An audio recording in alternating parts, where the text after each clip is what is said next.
Thank you for joining us today with Prep for All for our Prep Advocates Unleashed series.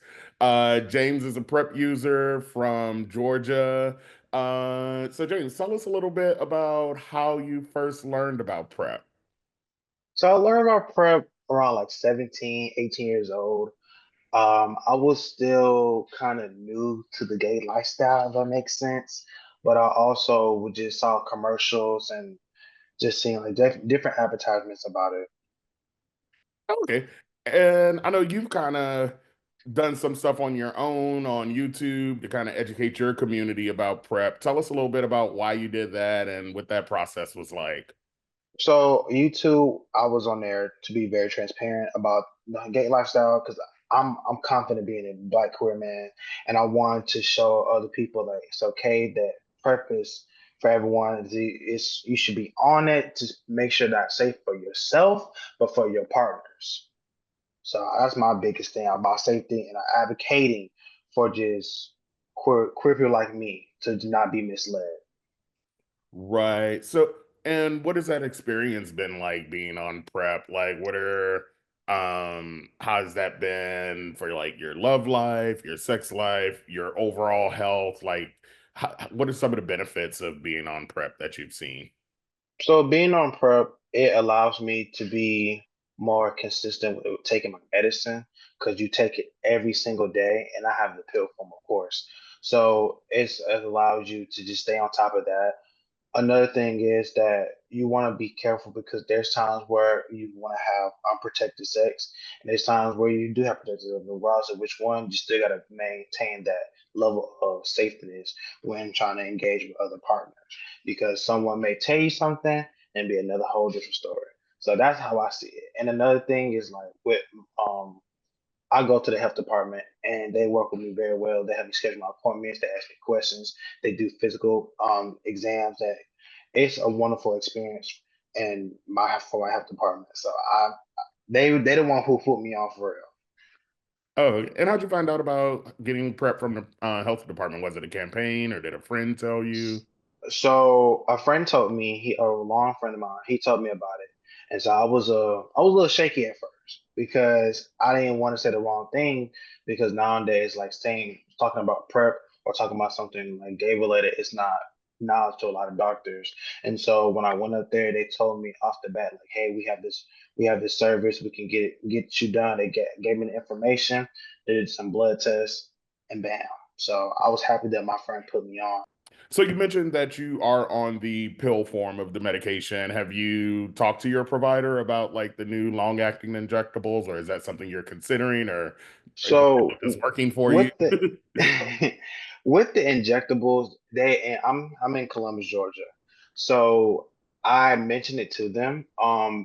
As of now, they don't have I would say enough resources at the moment. Sooner or later, I hope they get it. But for me, the pill form works. It's simple as me just getting 3 bottles for the 3 months, and then once near my appointment time, I get it rescheduled through my pharmacist, and then I pick it up, and then it's a continuous routine. It's been helpful for me. I would say if you're not big on swallowing pills and stuff like that, and you prefer injectables, go right ahead. Either way, it's all about just protecting yourself for real. Right, right, right. And I do know that having a long-acting injectable is a game changer. But as I've told people, most people, the overwhelming majority of people who are on PrEP right now are people in the US, are people who are on generic medication. So Yeah, and it's effective. It works. You have to find which regimen works for you, talking with your provider, what you're comfortable taking, and finding the regimen that works for you. So I know when the first long-acting injectable came out, I still decided to, continue to take my medication. But now that as they're coming out with, other ways of taking, longer acting injectables, that's something that I may want to talk to my provider about. So it's just always important yeah. making sure you're weighing your options and having those conversations about your with your provider about what works best for you. But sounds like you're pretty confident in being able to take your medication though. So Yeah, it's I would say that it's not easy at first talking about it. You get worried, you feel like you're going to be judged. It's a stigma to trying to find benefits in order to remain HIV free. Um, but as you run down the course and ask questions, and once you have that trust within that conversation with those people, like it was just like weight off your shoulders for real. It's been helpful. Like I said, it's been really helpful for the time I've been on it. And I always encourage like people around my age and even younger that are sexually active, um, to get on it. Even some I have some friends are older than me, and they asked me a question about it. I say, yeah, definitely. I'll take it. I have no symptoms, no side effects. It depends on the person, but if they check for that, and that's the most important thing. That's very vital. They check for those things each time that you go in and want to sign up, or you tarry taking the medicine, and it's very continuous And when you on say it. when they check for those things, you're talking about labs, correct? Yeah, your labs. Yeah. Okay. So what would you say has been some of the biggest challenges you've encountered with accessing PrEP, whether that be coverage barriers, copays and deductibles, it may be like stigma and misinformation or trying to find a provider. Any of the like any barriers that you've encountered that you had to overcome in order to be able to consistently access PrEP either in the beginning or, sometimes I know people we may have a situation where we are able to access it, but then we run into a barrier for continued use. So, have you had any challenges so far? So as of now, I'm good. Coverage was an issue and misinformation was another issue. More so, the coverage was trying to charge me a lot, so I switched with a different insurance, and now I get it for like $4. I'm cool with that versus like charging more than $20. That wasn't for me. For misinformation, like trying to before I know that trying to talk to a doctor and talk about prep and what is prep or on doxy prep, and they was like, what is that? Like that's some new knowledge to them. And so they do their research and they say, oh no, this is for X, Y, and Z. You should I don't know if you should take it, whatever. Like they trying to like disencourage, like not like they trying to like not mislead you. They just don't know. Right. I think, and then they try to go off like go on Google search, and it's like, no, let's dive deeper than that, like. So, for the people who are watching who may not know what DoxyPep is, tell us what DoxyPep is. So doxypep is when you have a sexual interaction, you take two pills within a 72-hour window. It's best for you as soon as you get done. If it's not something that's like a regular or just like for or a new partner, you want to take those two pills, and it's like I can't say the percentage, but it's a big um, life changer for me. It can prevent you from STIs, STDs, stuff like that. Great. Yeah, I always tell people, if they're interested in DoxyPep, I know for me, I always tell people make sure you eat something first. Sometimes I know sometimes people say that they have a little nausea with it, but I'm always like, Yeah, eat like a little muffin for breakfast and take your DoxyPep and you'll be fine. So right. but thanks for sharing that part with us as well. So when you talk about the challenges like misinformation, and coverage barriers, you kind of told us how you overcame the coverage barriers. What other ways have you like had to navigate those challenges that you were able to overcome? Were there Just at the health department who were able to help you, or was there information health online? department. Shout out to the health department of Columbia, Georgia. If it wasn't for them, I wouldn't even be like talking about it as like sitting down talking about it for real. I would say they allowed me to like do my research, and they even had their own little research on the topic. So that's one of the ways that guided me to the right information. Another thing is like YouTube. Like people always talk about PrEP, or people talk about queer health information. There's a lot of people around the world that are like strongly advocate for people with and without HIV and just trying to maintain a safe environment. So that's my big thing. That's the biggest thing I've been noticing. And just staying on top of that. Great.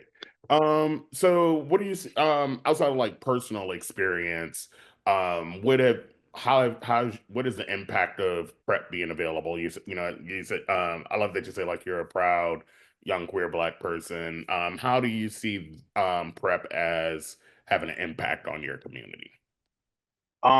So there's always two sides of the coin. This one side is the good side.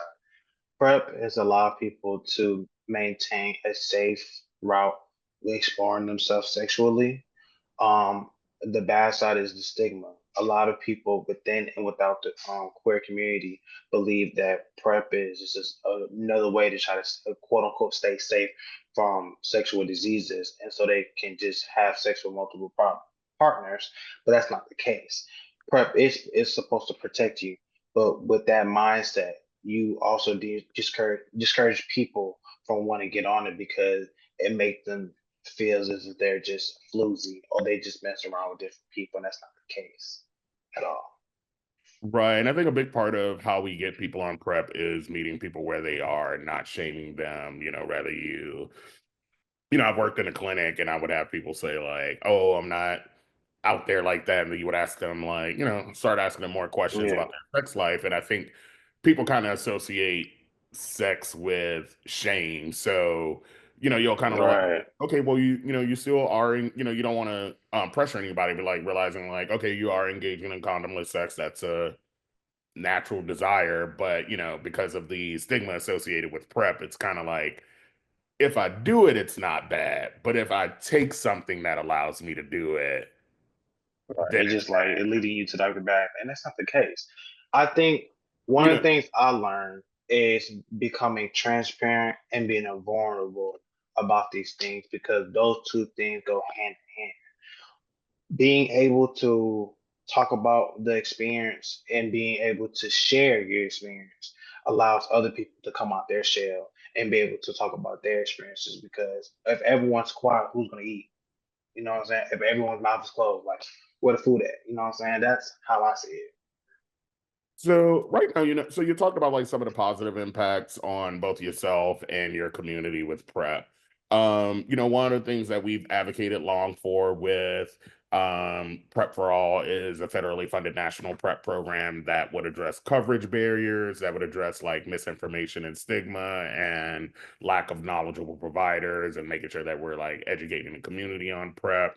Um, but right now, we also see a lot of threats to funding. We see like the bills that are at Congress that are trying to make significant cuts to Medicaid, even though we know Medicaid is a major source of being able to cover PrEP expenses for a lot of people.